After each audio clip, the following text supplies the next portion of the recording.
Nós estamos começando mais um programa Trocando Ideias, um programa da Igreja Presbiteriana de Pinheiros, em São Paulo.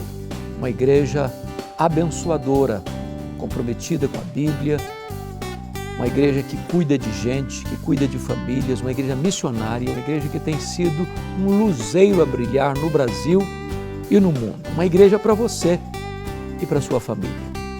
Esta igreja é pastoreada pelo reverendo Arivaldo Dias Casimiro e eu tenho o privilégio de cooperar com ele no pastoreio desta preciosa e amada igreja em São Paulo. O programa Trocando Ideias tem respondido perguntas que as pessoas nos enviam. E hoje nós vamos tratar aqui de 3 perguntas que nos foram enviadas que eu gostaria de ponderar aqui no programa com você. A primeira pergunta é: se Deus nos ama, por que sofremos?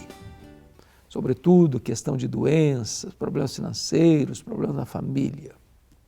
Bom, a primeira coisa é que o fato de você ser um cristão, de ser uma pessoa que crê no Senhor Jesus e ter nele a salvação e a vida eterna, não tira você deste mundo de sofrimento, de dor, onde o pecado entrou e trazendo tantas sequelas e tantas tragédias e tantas dores e tantas aflições. Nós não vivemos numa redoma de vidro. A vida cristã não se desempenha aí num parque de diversões. Aqui temos lutas, aqui temos dramas, aqui nós não estamos blindados. Então, um crente sofre todo tipo de problema que qualquer outra pessoa sofre. Bate carro, fica desempregado, fica doente, enterra os seus entes queridos. É assim. Pensa comigo em Jó. Jó era um homem, diz a Bíblia, um homem íntegro, um homem reto, um homem temente a Deus, um homem que se desviava do mal. E ele foi golpeado por dores terríveis, por sofrimento atroz. E mesmo quando nós passamos por sofrimentos e aflições, Deus não perdeu o controle, Deus trabalha para o nosso bem, diz a Bíblia. Tudo coopera, todas as coisas cooperam para o nosso bem. Eu queria lhe dar 2 exemplos. Primeiro, o exemplo de Davi, lá no Salmo 119, 71, ele diz assim: foi-me bom ter passado pelo sofrimento, pela aflição, para que eu aprendesse os teus decretos. A gente aprende mais na dor do que na aventura, na alegria e na festa. Quando você passa por um momento de angústia, de dor, de enfermidade, aquilo quebra a dureza do seu coração. Você aprende mais nesse tempo do que nos outros tempos. Deixa eu lhe citar um outro texto que está em Isaías, capítulo 38, versículo 17. Esse é o testemunho de Ezequias, que ficou doente, e que chorou, e que orou, e que clamou a Deus, e Deus deu a ele a cura. E olha o testemunho dele. Ele diz assim no versículo 17, Isaías 38, 17. Eis que foi para a minha paz que tive eu grande amargura, porém tu amaste a minha alma e a livraste da cova da corrupção, porque lançaste para trás de ti todos os meus pecados. Esse homem vai entender que foi nesse momento de doença, de enfermidade, de choro, de dor, de oração, é que Deus trabalhou a sua vida, que Deus ministrou paz à sua alma e que Deus trouxe para ele também quebrantamento e perdão. Olha a experiência de Paulo, né? Um homem de Deus, um apóstolo, e ele tem uma enfermidade física, um espinho na carne, e ele ora, e ele clama, e Deus diz: não, eu não vou tirar esse espinho na carne, eu não vou curar você da sua enfermidade, eu vou fortalecer você na fraqueza, a minha graça te basta, o poder se aperfeiçoa na fraqueza. Deus não deixa de amar você quando você passa por uma enfermidade.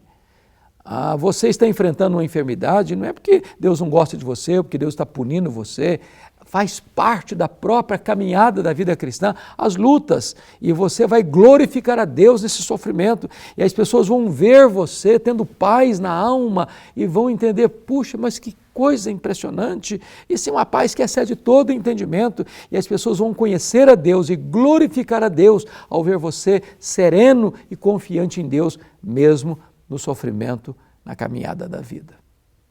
Uma segunda pergunta que as pessoas nos enviaram foi essa aí: como o cristão deve se comportar diante da injustiça trabalhista dentro da sua empresa?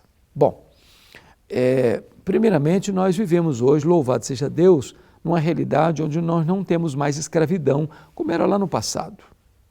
Então nós somos hoje pessoas que desfrutam de liberdade, de direitos iguais perante a lei, patrões e empregados, senhores e servos, homens e mulheres, governantes e governados.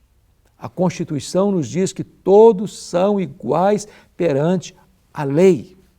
Então, se você, que é um cristão e é um empregado e está se sentindo injustiçado em algumas coisas que foram feitas contra você, surrupiando os seus direitos ou subtraindo o seu salário que foi acertado com você, você tem mecanismos legais para você recorrer com honestidade, com integridade, sem usar de esperteza, sem usar de subterfúgios, mas reivindicar legalmente, legitimamente seus direitos.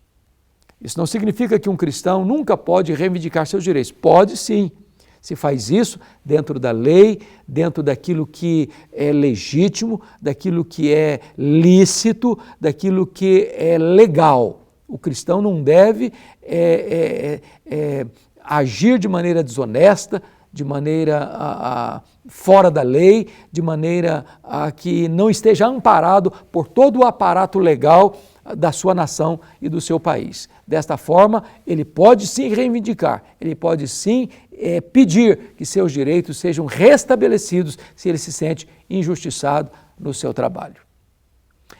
Uma terceira pergunta que nos foi enviada tem a ver com a questão da salvação.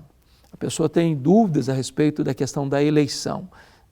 Como é que fica a eleição divina e a salvação? Se Deus elegeu, então o camarada pode fazer qualquer coisa. Se Deus elegeu, então ele vai ser salvo de qualquer maneira. Se Deus elegeu, então para que eu vou me preocupar?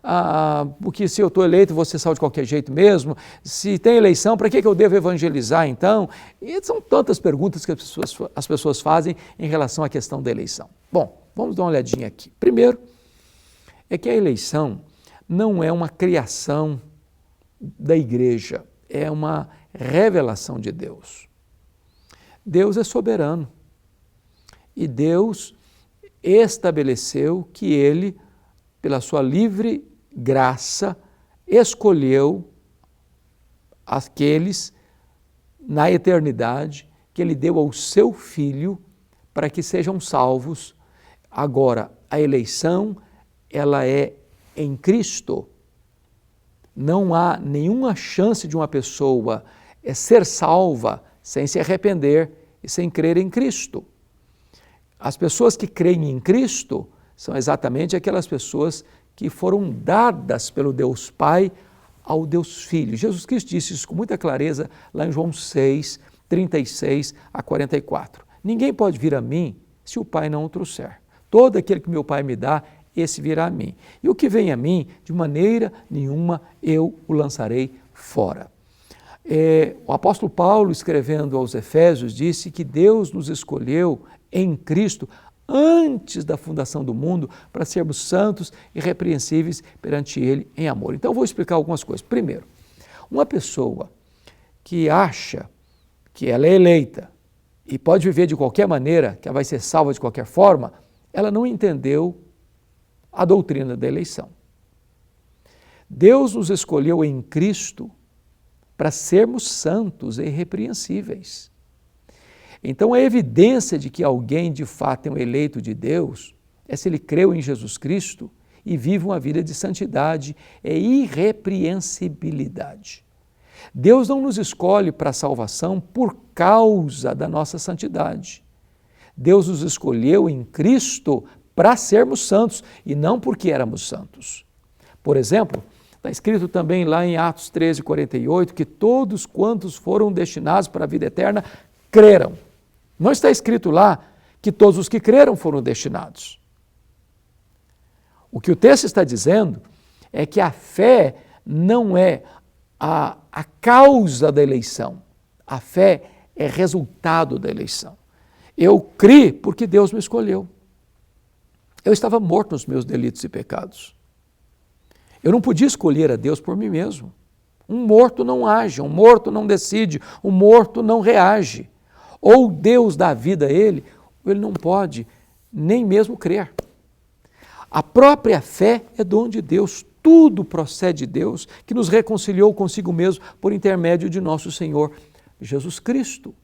Então entendamos isso, a eleição é feita na eternidade. A eleição é obra soberana de Deus, ela é incondicional. Deus não me elegeu porque Ele viu em mim ou em você virtudes. Ele me elegeu não por causa dos meus méritos, mas apesar dos meus deméritos. Ele me escolheu para eu crer, Ele me escolheu para eu ser santo, Ele me escolheu para as boas obras, Ele me escolheu para eu crer na verdade, pela mediação e pela operação do Espírito Santo de Deus. Então, a eleição não anula a obra de Cristo. A eleição é exatamente confirmando a obra de Cristo. Sou eleito em Cristo para a salvação. Se você crê no Senhor Jesus Cristo, é porque você é um eleito de Deus. A salvação é oferecida a todos. E é todo aquele que crê, esse tem a vida eterna. Então, nunca reclama de, eu queria tanto ser salvo, mas eu não sou eleito, Deus não me salvou. Não, se você deseja ser salvo, venha Cristo. Se você tem sede, vem Ele tem água para você. Se você tem fome, vem Ele é o pão da vida. Se você está cansado e sobrecarregado, venha a Ele. O convite é feito a você. Se você vier a Ele, você vai ter a vida eterna. E só pode vir a Ele aqueles que foram escolhidos por Deus na eternidade. Ninguém pode vir a mim se o Pai não trouxer, disse Jesus. Então, uma coisa não impede a outra. A eleição produz em nós humildade, quebrantamento, desejo de sermos santos e irrepreensíveis, e a eleição nos dá mais vigor ainda para pregar, porque Deus tem os seus escolhidos e Ele vai chamá-los eficazmente. Paulo termina assim em Romanos 8,30, aos que Deus predestinou, a esses Deus também chamou, aos que Deus chamou, a esses Deus também justificou, e aos que Deus justificou, a esses Deus também glorificou. Glorifiquemos a Deus por sua eleição graciosa e rendamos-nos aos seus pés, porque Ele nos amou com amor eterno e nos atraiu para Ele com cordas de amor. Nosso programa está encerrando. Uma pena, temos um tempo pequeno aqui, mas vamos ter outros programas para responder outras perguntas, talvez até para aprofundar um pouco mais essa. Deus abençoe sua vida e nós estamos esperando você lá em Pinheiros, tá bom? Deus abençoe sua família e até o próximo programa, se Deus quiser.